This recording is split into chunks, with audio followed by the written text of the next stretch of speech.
messieurs, bienvenue à ce nouveau numéro de votre magazine ActuBuzz qui va tourner autour des deux principaux sujets. D'abord, l'interpellation du ministre de la décentralisation, Azarias Roubewa, au niveau de l'Assemblée nationale. Interpellation relative au dossier Minembwe qui a défrayé la chronique il y a peu. On va tenter de décortiquer cette question au cours de cette émission et puis on va aborder la rencontre entre les présidents de la République et les présidents des deux chambres du Parlement relative aux juges de la Cour constitutionnelle qui ont été nommés et permis pour les autres. Un dossier qui souffre, une ordonnance qui souffre d'application jusqu'à ce jour, bien qu'on apprend la prestation des serments dans les jours qui viennent. Voilà donc les menus de cette émission. Pour en parler, je reçois sur ces plateaux Charles-Étienne Kankou, il est journaliste à Amen TV, à qui je m'en vais dire bonjour et bienvenue. Bonjour, merci beaucoup pour l'invitation de cette chaîne. Congo Buzz. Congo Buzz, bien sûr. Je profite de l'occasion pour, encore une fois, féliciter mon confrère Christian Bossembe. C'est un jeune qui se distingue aujourd'hui. C'est ma première fois d'arriver ici.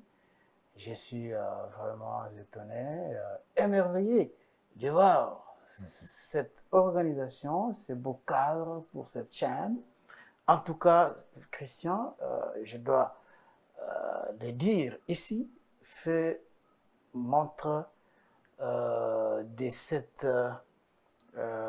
qu'est-ce que je peux dire, cette détermination, cet esprit de créativité. En tout cas, félicitations pour Christian Bossembe. Merci un beaucoup bon de sa part. exemple pour la jeunesse. Alors, vous êtes journaliste d'abord, avant de parler actualité. Il y a les congrès de l'UNPC qui venaient de se tenir à Mwanda. Kasonga Chilunde est réélu à sa propre succession. Aujourd'hui, quelle lecture faites-vous d'abord de ces congrès de Mwanda? Et puis, comment voyez-vous aujourd'hui le travail de la presse? Bon, ce congrès a fait couler beaucoup d'encre et de salive. Il y a à boire et à manger dans l'organisation de ces congrès. Est-ce que doit-on enfoncer les couteaux dans la plaie alors que la tenue même du congrès a suscité beaucoup de tollé au sein de l'opinion parmi les journalistes? Et je pense que l'essentiel a été fait. Certainement, il y a eu des imperfections. L'organisation même des élections qui se sont déroulées en Mwanda a posé problème lorsqu'on voit qu'il y avait certains candidats qui, bien entendu, avaient annoncé leur candidature, soutenue par aussi un certain nombre de confrères, et que finalement on apprend qu'il s'est posé des choses qui n'ont pas marché comme sur des roulettes. Bon, je pense qu'on doit tourner la page. L'essentiel est que ce qui s'est passé, c'est déjà passé. Je souhaite bon mandat, plein succès à ceux qui ont été élus, les bureaux actuels, le président Kasonga Chilunde et tous ceux qui sont autour de lui, qu'ils fassent cette fois-ci beaucoup d'efforts pour quand même redorer les blasons ternis de cette profession, qu'ils défendent les intérêts des journalistes. C'est tout ce qu'ils peuvent faire. Je peux dire, je ne peux pas revenir encore sur la polémique ni encourager ceux-là qui pensent qu'ils doivent encore une fois tenir un autre congrès. C'est inacceptable et ils doivent cesser de faire ça. Alors aujourd'hui, comment faire pour réunir tout le monde? Parce qu'il y a un autre congrès qui s'annonce, je crois, au mois de décembre. Comment faire aujourd'hui pour réunir tous les journalistes, tous ces aînés? Je pense que le congrès qui s'est tenu, l'a tenté, mais ça n'a pas réussi. Le congrès qui s'est tenu à Mwanda a été représentatif. On a vu les journalistes venir de toutes les provinces du pays. Alors, est-ce que faut-il aujourd'hui continuer à parler de cette branche, cette minorité des journalistes qui pensent qu'ils doivent organiser un autre congrès à leur manière? Je pense que ce n'est pas opportun de parler de ça. Donc, ce qui s'est passé, c'est déjà passé. La corporation a été représentée par les journalistes venant de toutes les provinces du pays. C'est suffisant. Doit-on continuer à revenir sur des polémiques pourries qui n'avancent pas la corporation? je pense que ce n'est pas important aujourd'hui. Très bien, parlons de l'actualité. Interpellation du ministre en charge de la décentralisation, Azarias Ruberwa. Au niveau de l'Assemblée nationale, il s'est expliqué il y a 2 ou 3 jours au cours d'une conférence de presse. Alors aujourd'hui, les dossiers Minembwe, c'était un décret qui était en sursis, réactivé avec la venue de Bruno Tshibala à la primature, sur proposition des Mova et les mêmes Ruberwa. Alors aujourd'hui, moi, je me pose la question de savoir comment on a épargné Bruno Tshibala de cette démarche ou de ces combats, mais on a pratiquement tout le monde a tourné ses armes contre Azarias Ruberwa. Pourquoi seulement Ruberwa et non Tshibala et Mova? Bon, écoutez, aujourd'hui, la question, lorsqu'elle est abordée au sein de l'opinion, on n'épargne personne. Hein? On n'épargne personne. Mais mettre un peu plus l'accent sur Azarias Ruberwa, c'est un secret de polichinelle, vous le savez. Azarias Ruberwa est à la base de la création même du territoire de Minembwe. Pendant les 1+4, les dossiers ont commencé avec Azarias Ruberwa. En ce moment-là, c'est vrai que la question de la nationalité de Banyamulenge a toujours posé problème. Il y a eu plusieurs lois dans ce pays qui parlaient de l'acquisition ou l'attribution de la nationalité. Ça a toujours été un débat. Et finalement, les Banyamulenge, lors des assises de Sun City, une loi dans la constitution de la transition, lorsque vous lisez cette constitution, il a été dit qu'une loi devrait fixer les conditions d'acquisition ou d'attribution de la nationalité. Et cela a été fait en novembre 2004. Donc, aujourd'hui, les Banyamulenge qui autrefois avaient pris les armes pour revendiquer la nationalité, cela ne pose pas problème aujourd'hui. Intellectuellement, à l'aune de cette loi sur la nationalité, on ne peut pas dire que les Banyamulenge ne sont pas congolais. C'est un faux débat. On ne peut pas revenir là-dessus parce qu'il est clairement dit dans cette loi-là que toutes les tribus, les groupes ethniques qui se trouvaient sur ce qui est devenu la République démocratique du Congo à l'accession du pays à l'indépendance en 1960 sont d'office congolais d'origine. Il faut souligner, congolais d'origine. Et les Banyamulenge sont arrivés au pays avant 1960. Certains sont arrivés avant 1960. Lorsque vous lisez l'histoire de ces pays, vous allez voir qu'il y a eu des migrations qui se sont effectuées au cours des années. Il y a ceux qui sont arrivés en 1930, les autres même avant 1930, avant 1960, et ils sont là, ils sont congolais, ils ont une attache, ils ont des villages. Lorsque vous allez à Minembwe, c'est un village Banyamulenge, bien que là, il y a d'autres tribus, les Bafuliro et ainsi de suite, mais quand même, ils ont des villages là-bas. Alors, Ruberwa, en venant, il a voulu ériger Minembwe en territoire. Et c'était un territoire qui rognait les autres espaces, groupements, chefferies, territoires, et ça posait énormément de problèmes. Les acteurs politiques, les fils du Kivu, s'étaient levés comme un seul homme pour dire non à l'érection de Minembwe comme territoire. Finalement, je n'aimerais pas revenir sur l'historique de cette question parce que tout le monde connaît les faits tels que cela s'est déroulé. Alors aujourd'hui, d'abord, Mujito, en tant que Premier ministre, en signant le décret portant certaines agglomérations, érigeant certaines agglomérations en commune et tout, il n'y avait pas Minembwe. Matata bien, il glisse Minembwe frauduleusement dans l'arrêté qu'il avait pris le 13 juin 2013. Alors, lorsque cela avait provoqué, suscité des levées de boucliers, le Conseil des ministres est revenu là-dessus en 2015 pour surseoir au décret de Matata. Et Tshibala arrive, il ressuscite le décret de Matata. Sur proposition des Mova et les mêmes Mova était ministre de l'Intérieur, le Conseil des ministres s'était penché là-dessus. En 2018, ils ont levé la surséance sur la mise en exécution du décret du 13 juin 2013 de Matata Pognon. Voilà maintenant que aujourd'hui, on parle encore de Minembwe, pas comme territoire cette fois-ci, mais comme commune rurale. Et cela pose énormément de problèmes. Azare Sourouberoa est ministre de la décentralisation, voyez-vous. Depuis près de 5 ans maintenant. Il est, oui, depuis près de 5 ans, il est ministre balkanisation, ex-ministre de l'émiettement de la République démocratique du Congo. C'est un lapsus lingual. Il dit l'affaire Minembwe a suscité ses tollés parce qu'il s'agit des Rouberois qui appartient à la communauté des Banyamuleng. S'il s'agissait d'une autre personne appartenant à une autre tribu, ça n'allait pas susciter toute cette indignation. Comment analysez-vous les propos des Rouberois? Non, mais écoutez, les problèmes, c'est lesquels?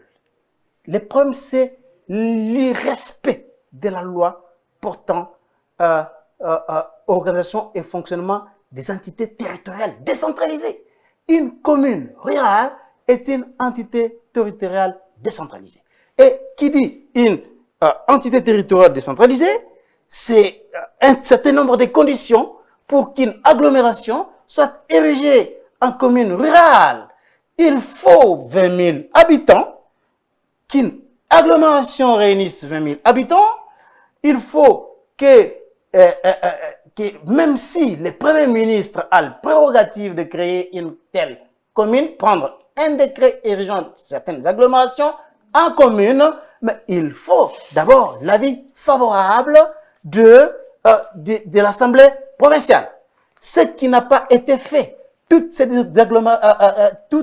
cette procédure n'a pas été respectée. Est-ce que Minembwe aujourd'hui, dans sa configuration actuelle, a 20 000 habitants? Point d'interrogation. Aucun recensement n'a été fait et je peux même étendre ça sur d'autres entités érigées en commune. Y a-t-il eu un recensement pour savoir effectivement que ces agglomérations-là ont un nombre d'habitants requis pour qu'elles soient érigées en commune? Point d'interrogation. Alors, maintenant que l'on voit Azare Sourouberoa se déplacer tambour battant pour l'installation d'un bourgmestre, voilà, il est revenu sur cette question pour dire que ce n'est pas lui, mais quand même, ça pouvait provoquer la curiosité des Congolais. Et les Banyamulenge, écoutez, dire que parce que lui est Banyamulenge, voilà pourquoi cela a suscité des tollés, je peux dire oui et non. Non, pourquoi? Parce que une agglomération, dans sa configuration d'une entité qui ne peut pas dépasser 5 km, ne peut pas s'étendre sur 100 km comme les fils du coin l'ont déploré. Ils ont dénoncé le fait que la commune rurale en question s'étendait au-delà de 100 km. Et si cela s'est passé dans d'autres provinces, ça va toujours susciter des problèmes. Vous allez aujourd'hui au Kasaï, vous allez trouver qu'il y a des conflits, des limitations des provinces. Dernièrement, vous avez suivi le forum qui s'est tenu à Kananga. Il y a eu un conflit entre les Kasaï et les Kasaï centrales, notamment sur la localité de Bakwakenge. Donc, cela veut dire que c'est pas seulement parce que Azare Sourouberoa et Munyamulenge que cela pose problème. Et encore, je dois chuter par là. Est-ce qu'il n'est pas en train de se victimiser? Je dois chuter par là pour dire que aujourd'hui, il est aussi normal que tout ce qui touche au Banyamulenge puisse susciter beaucoup d'interrogations et beaucoup de tumultes parmi les Congolais. Parce qu'il ne faut pas oublier que nous avons connu plus de 8 millions de morts dans cette partie de la République. Pourquoi? Parce que certains fils Banyamulenge, considérés comme Congolais, ayant acquis la nationalité congolaise par cette loi de 2004, mais lorsqu'ils arrivent au Rwanda, ils sont rwandais. Les cas de Bosco Ntaganda, les cas de Kunda Batware, et nous avons vu les Rwandais fragiliser notre pays avec des militaires qui ont insécurisé cette partie de la République en complicité avec beaucoup de fils Banyamulenge. Donc, qu'il soit aujourd'hui question d'un Banyamulenge à la tête de ce ministère-là et qui relance la question de l'érection de Minembwe comme commune rurale allant au-delà des limites requises par la loi, ça doit quand même poser problème. Très bien. Alors, j'ai vu les CLC demander la suppression du ministère de la décentralisation. Aujourd'hui, déjà, on continue toujours de planifier, on n'a pas des moyens, Pourquoi ne pas faire revenir les ministères de la décentralisation au sein du ministère de l'Intérieur, comme c'était le cas auparavant? Bon, écoutez, c'est ça aussi le problème des saucissonnages des ministères. On a scindé les ministères. Et on a scindé les ministères pour trouver un peu de l'emploi aux acteurs politiques, pour récompenser les acteurs politiques. Et ça démontre la philosophie. À part la décentralisation, à part les affaires sociales, à part les affaires humanitaires. Exactement, il y a eu éclatement comme ça. Des ministres, ministre de la Défense, ministre délégué à la Défense. Tout ça, c'est pour toujours récompenser les gens. Mais dans un pays pauvre comme le nôtre, on ne peut pas avoir un gouvernement aussi éléphantesque tel que nous l'avons aujourd'hui. Donc, c'est tout à fait normal qu'il y ait des gens qui pensent que le ministère de la décentralisation aujourd'hui est un ministère inutile. Il faut que toutes les matières, les compétences qui sont attribuées à ces ministères reviennent automatiquement au ministère de l'Intérieur, parce qu'il s'agit, bien entendu, là, des compétences traditionnelles du ministre de l'Intérieur. C'est tout simplement cela. Très bien. Alors, Roubero a été interpellé au niveau du gouvernement, ou plutôt de l'Assemblée nationale. Pendant ces temps, il y a des appels à la démission qui sont lancés contre lui, mais l'homme dit qu'il ne se reproche de rien, il ne va pas quitter le gouvernement. Alors, à quoi peut-on s'attendre à l'issue de cette interpellation au niveau de l'Assemblée nationale? Bon, je sais que c'est une interpellation qui ne va pas produire quelque chose de consistant, parce que je ne vois pas les FCC majoritaires à l'Assemblée nationale voter une motion contre Lazarus Roubero.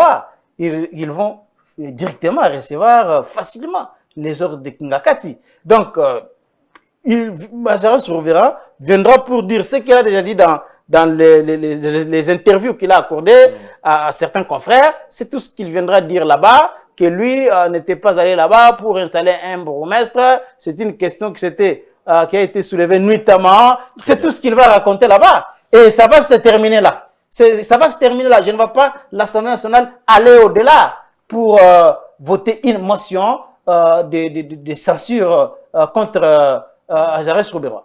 Et lui-même, il dit qu'il ne va pas démissionner parce qu'il ne se reproche de rien. Oui. Il ne se reproche de rien, dit-il. Bon, il ne va pas démissionner. Est-ce que lorsqu'on regarde les parcours de Lazarus Roubero, les cheminements de tout ce que nous venons de dire ici, comment Lazarus Roubero a toujours milité pour son terroir, peut-on vraiment dire qu'il n'y avait pas un agenda caché? En tout cas, je pense que la réponse est claire là-dessus. Très bien. Prenons les deuxième thème de l'émission. Dossier des juges nommés à la Cour constitutionnelle. Le président a reçu récemment les présidents des deux chambres du Parlement. Alors aujourd'hui, est-ce que nous sommes en train de nous diriger lentement mais sûrement vers une crise entre l'institution président de la République et le Parlement? Bon, une crise artificielle, oui. Une crise sans fondement juridique, oui. Parce qu'aujourd'hui, qu'est-ce qu'on reproche au président de la République? Est-ce qu'il y a eu violation de la loi? Est-ce que les ordonnances signées par le président de la République nommant les magistrats ont-elles violé la loi? Rien du tout. Il n'y a aucun juriste sérieux aujourd'hui qui peut démontrer comment le président de la République a violé la loi. Mais qu'est-ce qui justifie aujourd'hui l'opposition des présidents de ces deux chambres du Parlement par rapport à ces ordonnances? Non, mais les présidents des deux chambres sont en train d'exécuter un agenda politique. C'est clair. Ils sont en train d'exécuter un agenda politique. Parce que le président de la République n'est pas responsable devant le Parlement. Non. C'est le Premier ministre qui est responsable de l'action gouvernementale devant le Parlement. Est-ce que Mabou n'est pas comprendre cela? Non, mais aujourd'hui, il est clair, comme je venais de le dire, qu'ils sont en train d'exécuter un agenda politique. Et cet agenda-là, c'est quoi? C'est faire ce que Mende avait dénoncé, avait avoué publiquement que les FCC veulent toujours avoir le contrôle sur la Cour constitutionnelle. C'est tout simplement cela. Non, mais parce que la Cour constitutionnelle est une institution stratégique dans la confirmation des résultats issus des élections. Pour confirmer les députés, c'est la Cour constitutionnelle qui va rendre des arrêts. Et même les présidents. Et les présidents de la République. Aujourd'hui, toutes les questions sensibles, que ce soit la destitution du président de la République, c'est toujours la Cour constitutionnelle. C'est elle qui est le juge naturel du président de la République et du Premier ministre. Donc, une institution aussi stratégique comme celle-là, qui a aidé Kabila à avoir une majorité qu'il a aujourd'hui, cette Cour constitutionnelle qui a été toujours instrumentalisée à l'époque Cour suprême, que ce soit lors de l'organisation des élections 2006-2011. Donc, aujourd'hui, perdre la Cour constitutionnelle, perdre la mainmise, le contrôle de la Cour constitutionnelle, c'est vraiment signer un certificat de décès politique pour les FCC. Voilà pourquoi ils ne sont pas à l'aise. Ils ne sont pas à l'aise. Donc, mais malheureusement, aujourd'hui, c'est trop tard. Parce que le président Tshisekedi, en signant les ordonnances portant nomination de ces juges-là, il n'a violé aucune loi, aucun article de la Constitution, étant donné que les deux juges qui posent problème, Kilomba et Ubulu, viennent du Conseil supérieur de la magistrature. Et c'est cet organe-là qui gère les carrières. Du Conseil supérieur de la magistrature. Oui. Le président, il a reçu quelques membres du Conseil supérieur de la magistrature pour évoquer la question. Exactement. Il les a reçus et le procureur pour la Cour constitutionnelle a fait une déclaration qu'on ne peut plus claire parce que un homme honnête, il a reconnu que le président n'a pas violé la Constitution comme nous voyons aujourd'hui les gesticulations dans le chef de certains avocats comme Théodore Ngoyi, qui est aujourd'hui instrumentalisé, sous-traité par les FCC, et alors qu'il ne démontre pas. Est-ce que, doit-on nous poser quand même la question, le président de la République, qui a vu la liste des magistrats à promouvoir sur sa table, laquelle émanait du Conseil supérieur de la magistrature, devrait-il remettre en cause une telle liste, de telles propositions? Mais est-ce que le président, constitutionnellement, a-t-il le pouvoir de s'opposer aux propositions de nomination qui viennent du Conseil supérieur de la magistrature?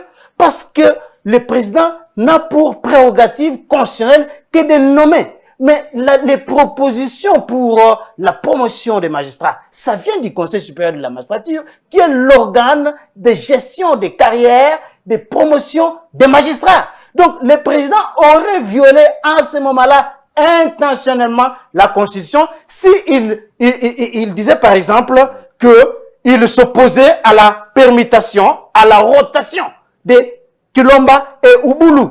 S'il s'opposait aux propositions faites par le Conseil supérieur de la magistrature, il aurait en ce moment-là violé la Constitution. Alors, mais le Conseil supérieur de la magistrature a trouvé que ces juges-là, pour X ou Y raison, doivent être rotés. Ils sont allés à la Cour de cassation. Où est-ce que le président a violé la Constitution? Jusque-là, mystère et boule de gomme. Très bien, l'émission touche déjà à sa fin. Ça va se passer comment?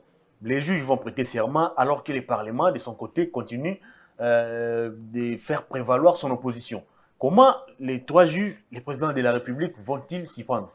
Bon, vous savez, aujourd'hui, je suis désolé de voir qu'il y a certains compatriotes qui sont en train de polémiquer pour rien sur, bien entendu, la question de la prestation de serment de ces juges. Je vais lire ici l'article 10 de la loi portant organisation, fonctionnement et compétences de la Cour constitutionnelle. Je suis à l'article 10. Cet article dit ceci.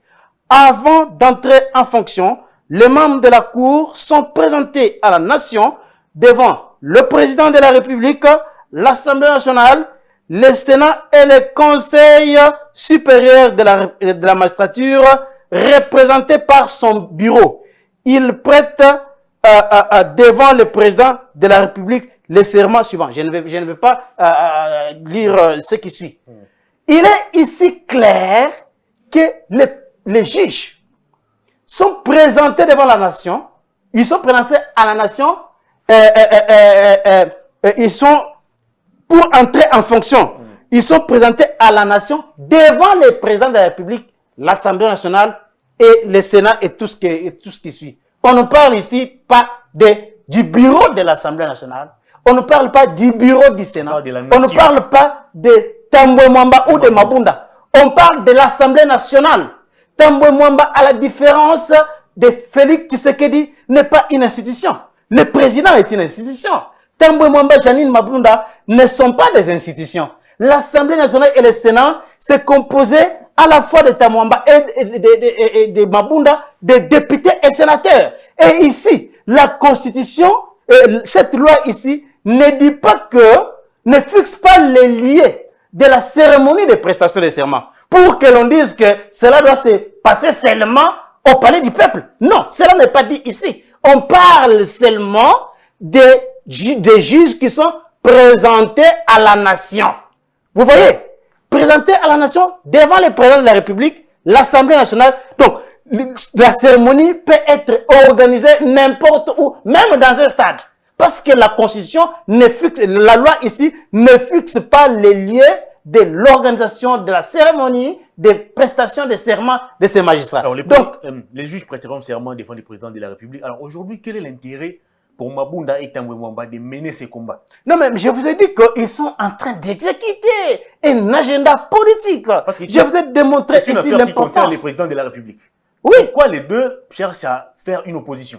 Mais c'est ce que je venais de vous dire ici, qu'ils exécutent un agenda politique vu le caractère stratégique de la Cour constitutionnelle. C'est tout simplement cela. Ils ont instrumentalisé ces deux juges qui avaient déjà accompli un certain nombre d'actes. Ils ont été notifiés. On avait pris des mesures pour la confection de leur toge, ainsi de suite, afin qu'ils aillent à la cérémonie de prestation de serment. Ils ont même participé à la cérémonie de répétition et tout ce qui est... Tout ça. Mais ils ont tout simplement été instrumentalisés parce que là, la Kabylie, le FCC, avait compris que maintenant que les juges qui étaient en mission d'exécuter le plan anti-patrie au sein de la Cour constitutionnelle, mission leur confiée par le FCC, que ces juges-là, aujourd'hui, ils ne seront pas là, Benoît Lamba n'est pas là, ils ont perdu le jeu. Voilà pourquoi ils veulent aujourd'hui créer artificiellement cette crise, mais en tout cas, c'est trop tard. L'émission est terminée. Une toute dernière question.